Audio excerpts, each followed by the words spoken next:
We're at the Satchidananda Ashram Farm, and you're watching Meet the Farmer TV.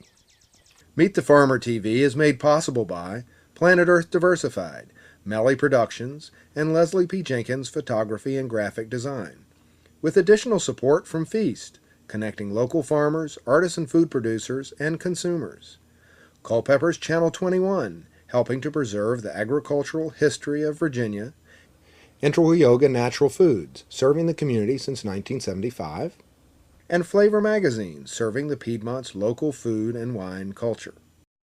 This time we're in a ashram in Buckingham County, a special farm for feeding individuals here. We'll even see a healing garden, and we'll talk to some of the people that have put together this intentional food system.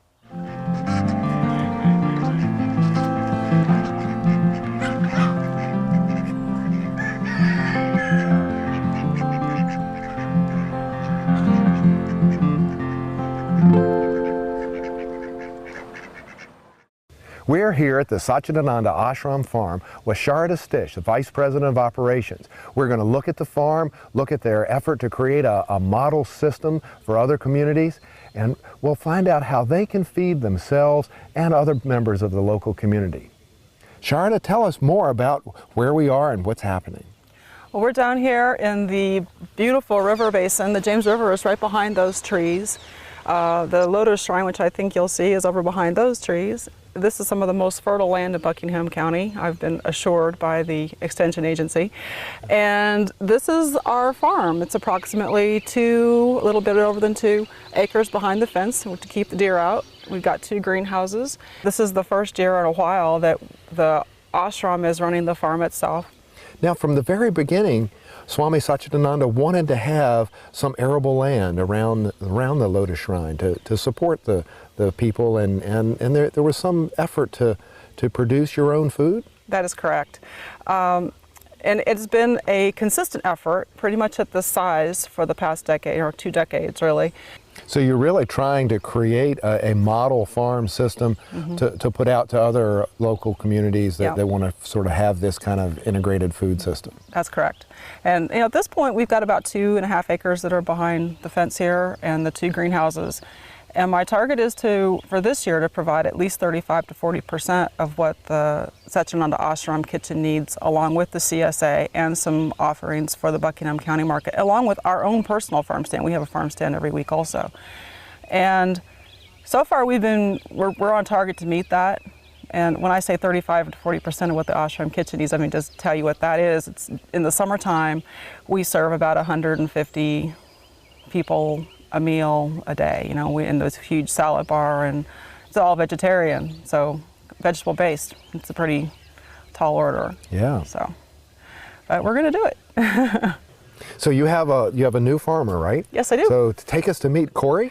I'd be happy to, yes. Now, the ashram's tasked you with feeding 150 people a day, a vegetarian salad bar, and a farm market, and a farm stand, and a number of CSA members. That's right, and that's just right up my alley. When Sharada hired me, she said, our first priority is to feed the ashram, the kitchen. And being a farmer, I'm the farmer that likes to go out and see. I like working with the plants and getting dirty, and so that was like, okay, I don't have to market. Farmers aren't always that great of marketers. Yeah. Marketing's not one of my high points. In other words, dealing with the people. I don't mind that, but every plants day, are okay. That people are tough. Yeah, plants don't have personalities, and I got one. So sometimes, so as long as I don't have somebody coming back at me, it's easier. Okay. Yeah, so tell us more. You have a retail location? Yes, the Integral Yoga Natural Food Store has been in Charlottesville and Preston Square for a number of years now. And we've been participating here with local produce, the produce coming off our farm for sale there. And people love it. So we're looking forward to participating more in the future. So we've traveled from Yogaville into town, into Charlottesville, here at Preston Plaza at the Integral Yoga Natural Food Store. We'll go inside and talk to the produce manager, Wahyu Guru. But first, let's talk to LJ. Say someone comes in and picks this up and says, what is that, and how do I cook with it? I'll say, well, this is a daikon radish, and it's a food that's traditionally used in Japanese cooking, and it can be cooked, it can be used raw in salads. You can use the greens if you would like to. Now we're in the media section where we have our books and DVDs and similar things. Most of the books are concerning cooking or natural health and different healing modalities. But we also have a whole section, which you probably won't find in many other stores, about yoga and integral yoga in particular, about Swami-Satchidananda. This is something that sets us apart from most any other store in the country and makes it a local Charlottesville specialty, you might say. Integral yoga has been around for over 30 years, and the store's been here a long time. There have been people shopping here since before I was born, and it's really become part of the community. And I think, you know, all of our shoppers are very loyal and dedicated people to what we're doing here. And we've also, you know, had connections with some of the local farmers for over 20 years as well. And it's really just brought a lot of people together.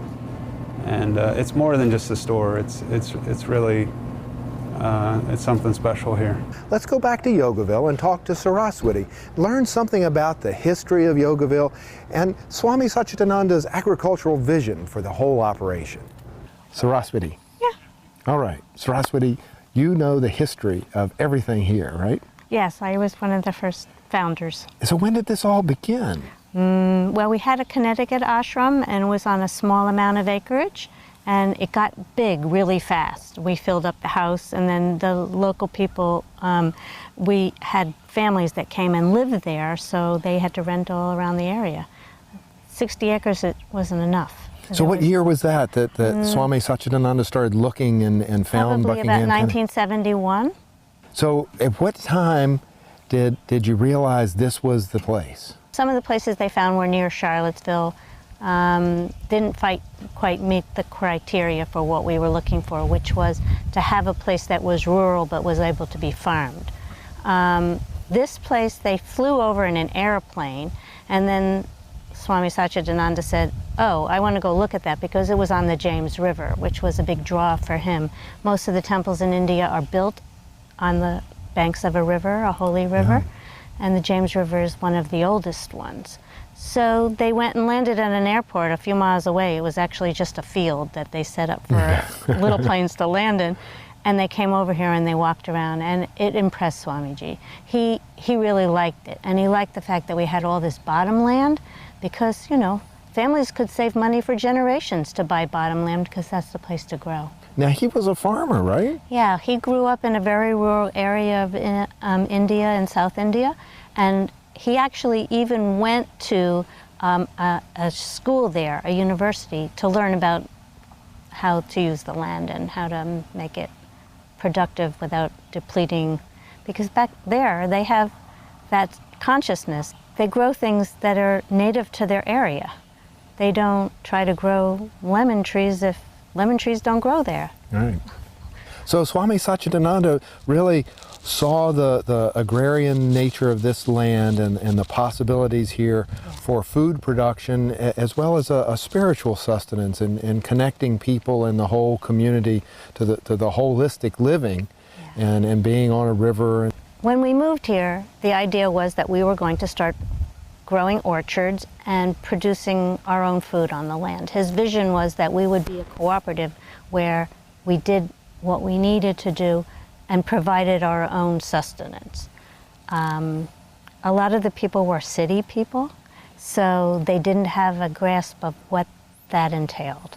And it took quite a long time for us to put in our orchards and to have a steady person in the garden who would continue to use the land for its intention. You know, we still have lots of land that could be put under cultivation, and I think it's getting more important in this day and age to provide ourselves with our own food.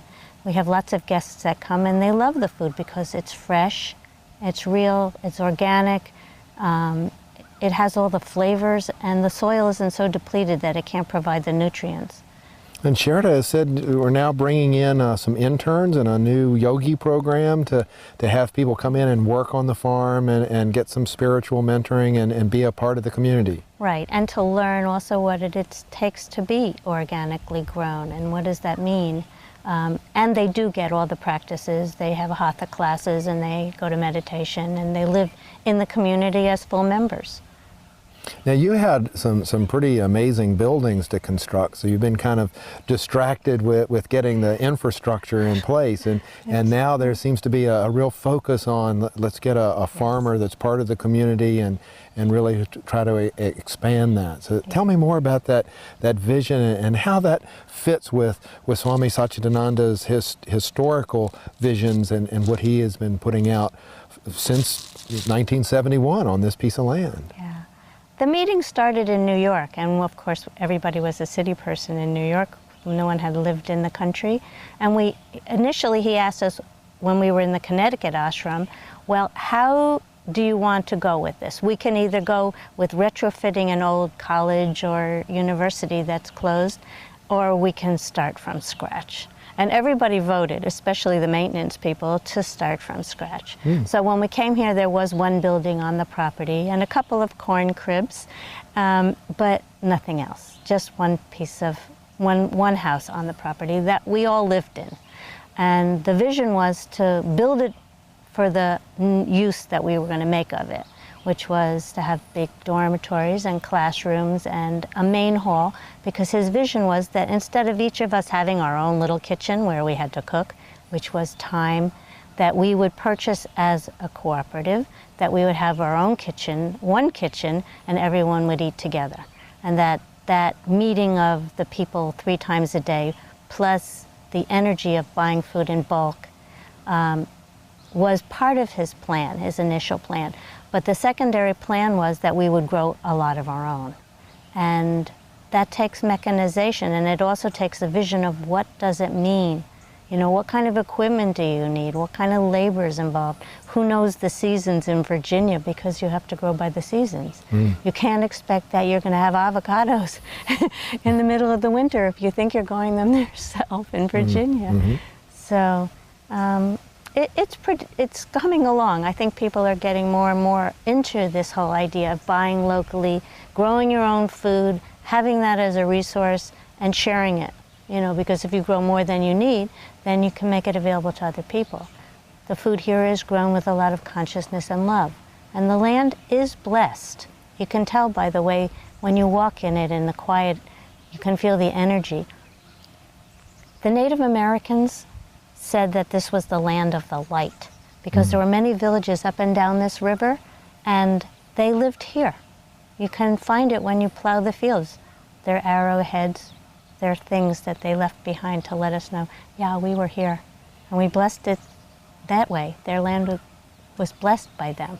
So there really is a spiritual history that goes back eons, yes, not just 30, 40 years. Yeah, even before us. And I think that Swami-Satchidananda realized that when we came and just looked at the land, because he said, go look and see if you like it.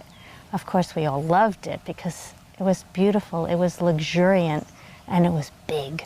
You know, like I think it's over 1,000 acres at this point. And there's lots of bottomland, which is the best place to grow things. Right along the river here. Now, when you were in New York, there was a health food store there, and there's an integral yoga store here locally in Charlottesville. And one of the plans is to not only provide the food that you need here, but to grow, to sell some to the greater community in that store and also to the farmers market. Was that part of Swami's vision also? Yes, because wherever we lived, even in Connecticut, we had a little health food store in the local town.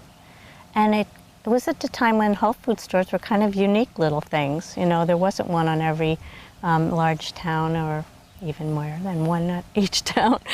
Like we have in Charlottesville, we have choices, and it's nice for people to have choices. So this is really an effort to give back to the community, of part of the spirit of light and peace and harmony. And service. The spirit of service is to grow food so that other people can thrive. And not just food as a commodity, but this sort of special food that's grown with an intention and an awareness and a constant blessing. And the health food store also serves as a place for people to find out that there is something like Yogaville. So there's that health food store there, that integral yoga, that helps people to find out, well, who are you? You know, what are you doing here? It's a bigger thing than just feeding of the body, but also feeding the spirit of people. And the community outreach for people to understand that it is an open community and people are welcome. And yeah, we love it when people come to visit. Well, that's great. So we're here at the Peace Garden with Swami-Satchidananda. Tell us what this is all about. This Peace Garden is all about harmony, about healing. It is actually an energy garden. So it is not a production garden, but it will be healing in itself. The garden is all inclusive. We've had some previous programs with Andy Hankins from Virginia State University, and I understand you guys have done a similar program or did something together? We did something together, and it was remarkable. We did the program, a program called Spiritual Gardening, and Andy has helped in so many ways, myself and so many other people, with his farmers and gardeners, with his knowledge, and above all with his love for nature. So he loves the spiritual aspect, the spiritual gardening, and so I was very, very happy about that, because it is not so known yet. And he was speaking about some, can I call it technical knowledge, you know, and then I was speaking about the spiritual part, and we put them both together. But I do believe that this is how we used to function. We were in harmony with nature, and we didn't even probably know we had intuition, because that's what it was. Communication with everything around us, not just with human beings. There's actually one topic that I love, one talk that I used to give, is called Cultivating Our Inner Garden, which is taking out the weeds in our own garden, inside, in our emotions that are not very useful, that are not very beneficial, that just only hurt us when they don't feel good. So that's how we know. But also, there's one way of making things very, very simple. And for many people, it's too simple. It is the law of karma that everybody knows about, but in terms of energy, it's called the law of attraction. So by focusing on this Peace Garden and working with your intuition and making yourself available to this other intelligence of nature, you're hoping to create a space that not only for yourself attracts some of this energy, but that people can come and visit. I see a lot of people here. I'd love to have a lot of people here. There's a creek right behind this tree line there. There's a creek that goes into the James River. And that tree line there, the James River is right behind it. It's very close. You're really at the intersection of two flowing waters. Yes. So really that is the sound of moving water with your Peace Garden. Yes. In order to be a farmer and a creator of gardens, you really have to have a love of nature and really somehow open yourself up to the messages that are coming. Yes, and it happens. All those of us who have a green thumb, they probably most likely won't know, but they are connected. My mother used to tell me, my grandmother, they had a tiny little farm, and she would always rescue any plant that anybody threw on the manure pile, no matter what it looked like, and it would always come back to life and would grow and blooming. She didn't know intellectually about nature spirits and such, but she did it somehow, and it's the love. It's the love. When we have the love, there is one, I think it was a biologist, Carter. You know Carter?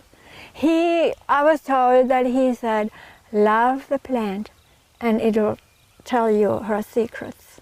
So what we're seeing here at the ashram is a food garden and your healing garden, but it's really a focus on becoming in touch and in tune with your love for nature and your connection to it.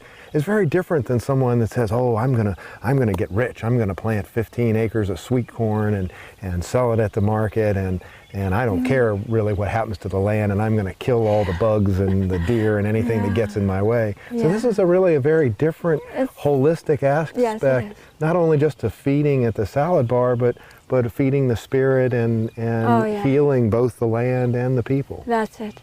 That's it. And sometimes, you know, I'm also thinking of having another garden right next to it, a rectangular shape for the deer and the rabbits and the flea beetles and the aphids to eat. Yeah. Something that they really, really love and they don't usually get so much out in nature.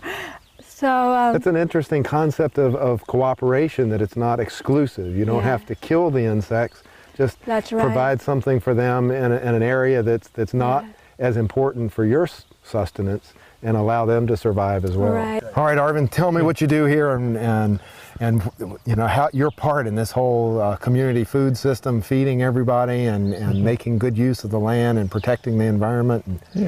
I'm the ashram kitchen manager. What I do is I do all the ordering for all the food for the kitchen moms, kitchen pops, all the cooks and chefs.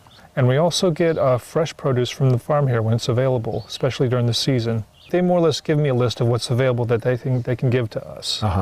So I just, you know, I pick from what they have available, and then I go ahead and order from other companies based on that as well. So you're really responsible for feeding like 100, 150 people every day? Couple meals? I'm one of the people responsible. It's a big team effort between myself, the kitchen moms, my supervisor Sharda Stish, of course the farm as well. They contribute, especially when we've had a few downtimes, and when, you know, a truck breaks down from one of the produce companies, they do what they can to fill in.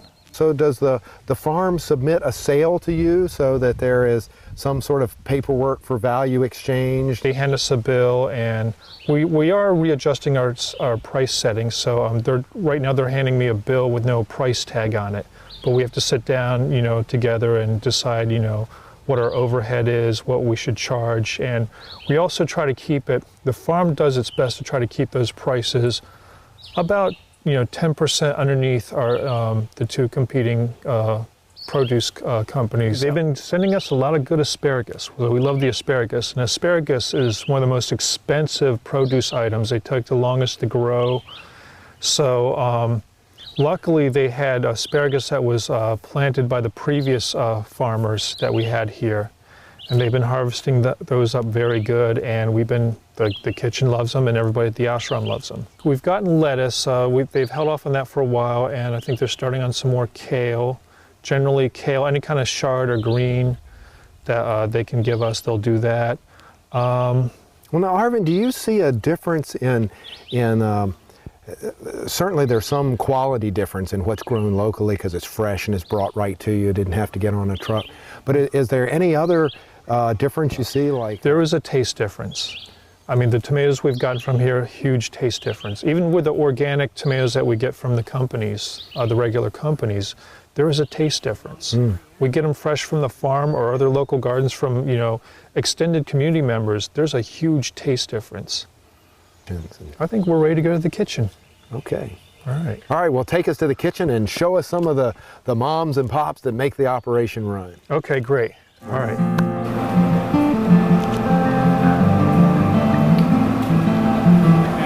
And this is Jaya, our kitchen mom for the morning. Arvind tells me that he doesn't do it all alone, that you do. Actually, we have a crew too. It's not just me. And my crew, just oddly enough, I let them go early, so they're not here. How many? 100, 150 well, people tonight, every day? We're feeding. I have 70 people. We're making miso soup with seaweed and some base with the carrot and ginger, which was very medicinal foods for the body. And we have our kale and our brown rice and. Well, show me some of the equipment here. I mean, okay. It's This is not like my home kitchen. Well, it looks like you're steaming a whole yes, bunch I of am, stuff. and oddly enough, I had to take something out, so why don't we just go ahead and do that? And I'm Terrific. taking out tofu, which is a part of we're vegetarians here, so we do vegetarian food. Right. A lot of the foods that we eat are green leafy vegetables. Our stuff is to derive the protein and all the nutrients. Right, I see some, is this kale over Nutrients, here, or- this is kale, yes. There's more nutrients in green leafy vegetables. It's very nutritionally dense. So people think, oh, they're not going to get enough food being a vegetarian, but there's just a wide variety of so many food, and you can make it yummy and delicious and fun stuff.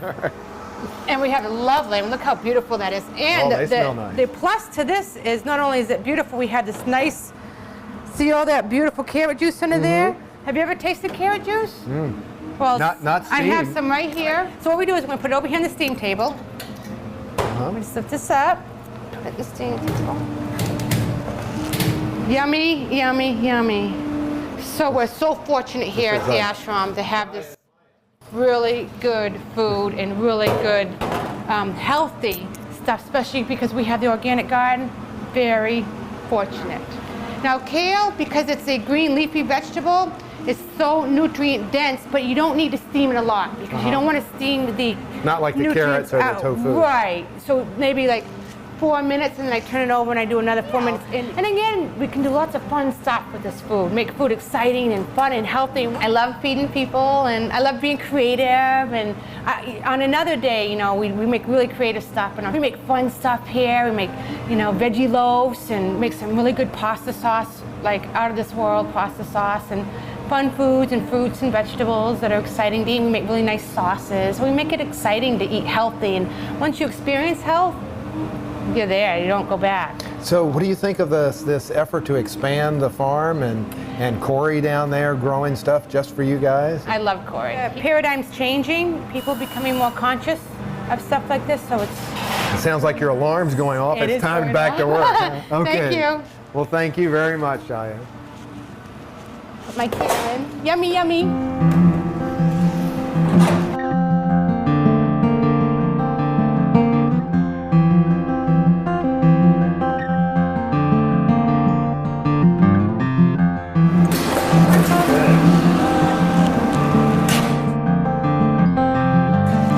Come back soon.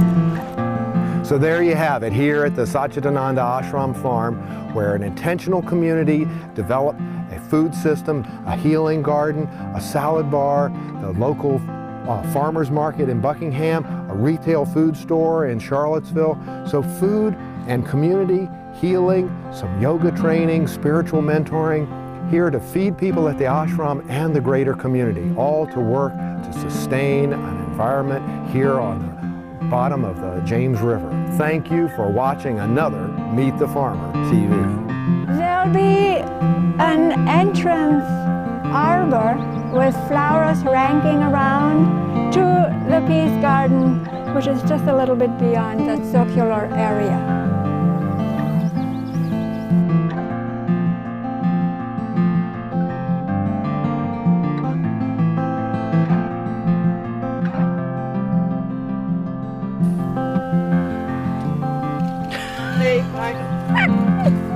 Oh, yeah. Oh.